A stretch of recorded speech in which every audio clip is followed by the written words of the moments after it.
मेरे प्यारे दोस्तों, आज मैं एक रोचक कहानी सुनाने जा रही हूँ, जिसे सुनकर आपको अच्छा लगेगा। कहानी का शीर्षक है कि जिसको नहीं देगा राम, उसको क्या देगा गंगा राम। अर्थात जिसको ईश्वर नहीं देंगे, उसको गंगा राम क्या देगा। तो कहानी में दो भिखारी रहते हैं और एक भगवान का भक्त भगवान पर विश्वास करता है, और दूसरा जो है उस नगर के राजा, जिसका नाम रहता है गंगाराम, उस पर ज़्यादा विश्वास करता है। तो जो नगर के राजा हैं, जब वो निकलता है भिखारी, तो उस राजा के महल के पास से गुजरते हुए जान करके राजा को सुनाने के लिए कहता है कि जिसको नहीं देगा गंगाराम, उसको क्या देगा राम, ताकि राजा सुने।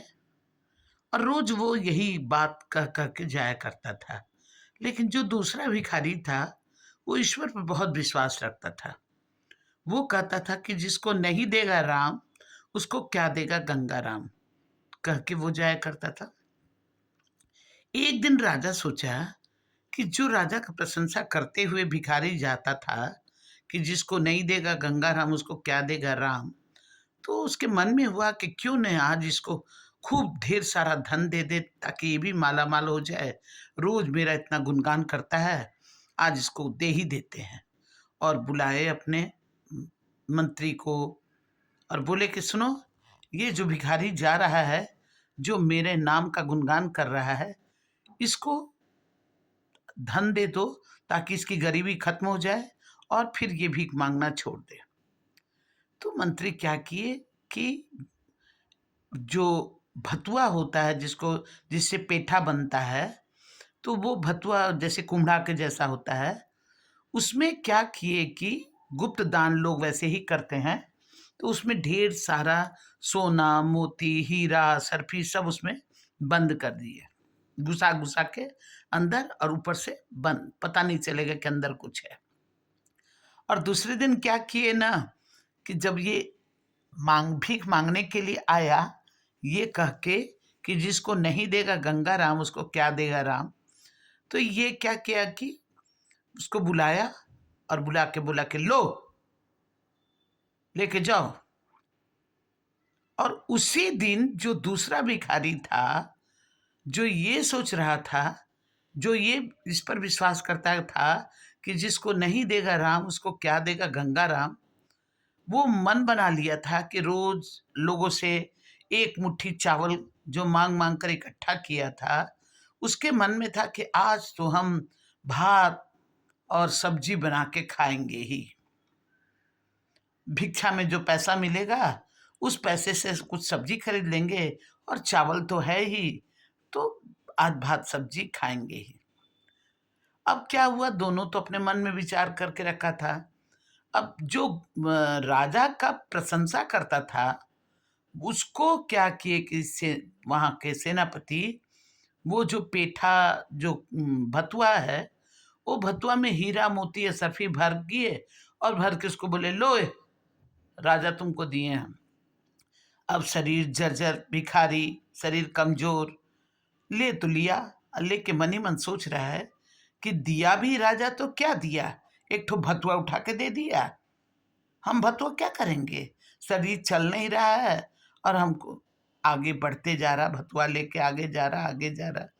अब चलते चलते इतना थक गया, और सामने में उसको बाजार दिखा, तो उसके मन में हुआ कि क्यों ना कोई सब्जी वाली को ये भतुआ दे देते हैं, और दे करके बदले में कुछ पैसा लेकर उससे कुछ खरीद के खा लेंगे। और वो वैसा किया भी। गया और जाकर बाजार में एक बुढ़िया बैठी थी, सब्जी वाली। उस सब्जी वाली को कहा कि ये सब्जी वाली, ये लो ना, ये भतुआ खरीद लो मेरे से। तो बोला कितना में दोगे, तो बोला कि ले लो जितना, तो बोला 2 रुपया में लेंगे।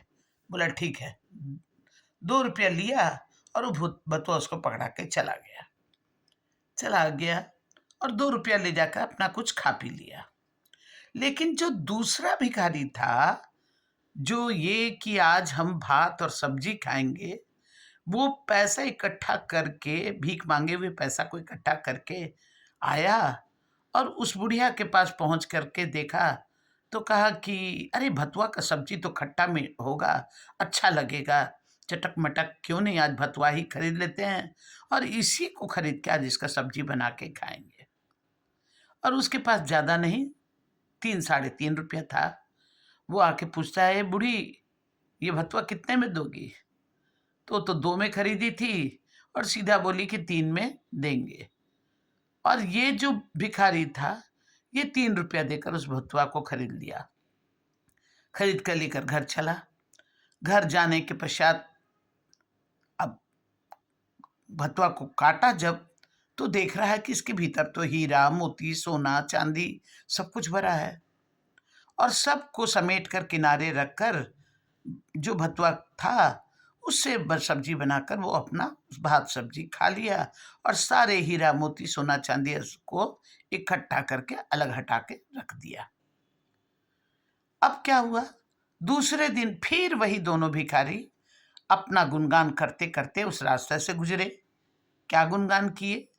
जो भिखारी हमेशा राजा का गुणगान करता था वो उसी तरह राजा का गुणगान कर रहा है कि जिसको नहीं देगा गंगा राम उसको क्या देगा राम, जिसको नहीं देगा गंगा राम उसको क्या देगा राम। और वो भिखारी जो ईश्वर पर विश्वास करता था वो कहता था जिसको नहीं देगा राम उसको क्या देगा गंगा राम। राजा सोच रहे हैं कि अरे कल इसको इतना हीरा मोती सब दिए, आज फिर ये मेरा गुणगान करते करते यहाँ पहुंच गया है। सेनापति को बोले, मंत्री कल तुम उसको दिए थे? तो हाँ सरकार दिए थे, इसको हीरा मोती जो जो सोना चांदी सब भर के इसको दिए थे। तो बोलते कि फिर भी आज ये मांगने आ गया है। तो उसको बुलाया गया और बुला के कहा गया कि कल ना तुमको इतना सारा तुमको भतुआ दिए थे, क्या किया? ये नहीं बोले कि सोना चुन, बोले कल तुमको भतुआ दिए थे क्या किया?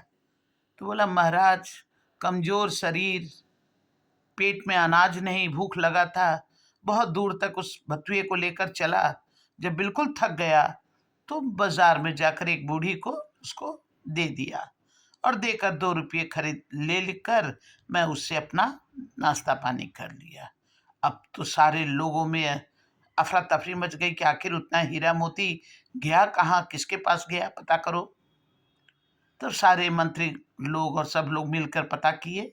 क्या पता हुआ, उस बूढ़ी से पता यही चला कि जो दूसरा भिखारी है वो भिखारी उस भतुआ को खरीदा है और खरीदकर वो अपना सब्जी बनाया और उसके सोने चांदी को इकट्ठा करके रखा।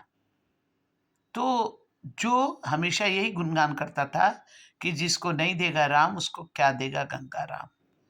तो इस कहानी में भी आपको बिल्कुल ये पता चल गया कि ईश्वर जिसको देना चाहेंगे उसी को वो धन प्राप्त होता है। ईश्वर जिसको चाहेंगे उसी वही प्राप्त कर सकता है। न चाहने पर कोई बड़ा आदमी के देने से कोई धनी धनवान नहीं हो सकता है। कहानी कैसा लगा इसको लाइक कीजिएगा मेरे प्यारे दोस्तों।